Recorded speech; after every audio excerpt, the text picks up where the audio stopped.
I have the solemn honor, as head of National Action Network, of eulogizing Nichols next week in Memphis, and that is where we begin tonight. Joining me now is Rodney Wells, Tyre's mother, Rodney Wells, his stepfather, and representing the family, civil rights attorney and the Attorney General of Black America, Ben Crump. Attorney Crump, Mrs. Wells, Mr. Wells, we appreciate you joining us tonight at this very difficult time. Before I get to the charges filed against these officers, the city takes after a tragedy like this, no matter what kind of verdict comes out of a trial, no matter what words of encouragement you get from the public, even from the president, who I know reached out to you, none of that will bring your son back. Mr. Wells, we will start with you. Mrs. Wells will join in a moment. Mr. Wells, how are you holding up? Not bad, sir. It's been a very, very difficult time. You know, our family's been through a lot these last 3 weeks. As you have been through a lot and navigated through it, you have also been clear-minded, you and Mrs. Wells, that you want justice for your son, and that's all you are pleading for is justice, and at the same time saying don't tarnish your son's name with any violence. Let's focus on justice and stopping this. Correct. Yes, sir. That has been our purpose from the beginning. Violence will not bring our son back. You know, and the people that are out there being violent, they're doing it on their own. This is not what I want.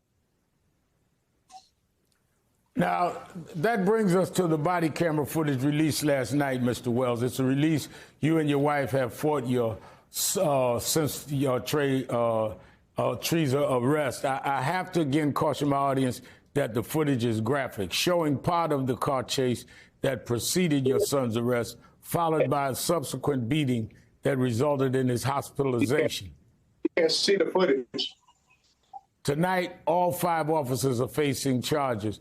In addition to 2 counts of official misconduct, 2 counts of aggravated kidnapping, 1 count of official oppression, and 1 count of aggravated assault.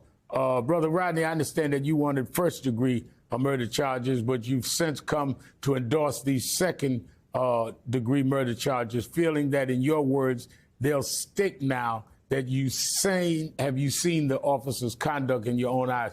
Do you still think these charges fit? Yes, sir. What we don't want to happen is to go to trial and they get off on a technicality. They seem to have an ironclad case, and so we want to go forward with it. Mrs. Wells, you are the mother. You have spoke with such passion. I don't think anyone that has been raised by a mother couldn't feel the pain of looking at a mother. I was raised by a single mother. And when you told the story of how your son even had a tattoo of you on his arm, I know that kind of love between mother and son. Tell us about your son. Tell us what kind of person Tyre was and what kind of person you want the world to know that you've lost. Tyre was just a beautiful person. He was full of life. As you can see, he loved to skateboard. He loved to watch the sunsets. He was a great dad. And he was just a roundabout good person. As I mentioned before, there's no perfect person in this world, but he was close to it. And the thing that also struck me is that you have said that you're praying for everybody involved. I've talked to you on the phone, and certainly Mr. Wells, you have not shown any acrimony. You've been stronger than probably many of the families I've worked with down through the years.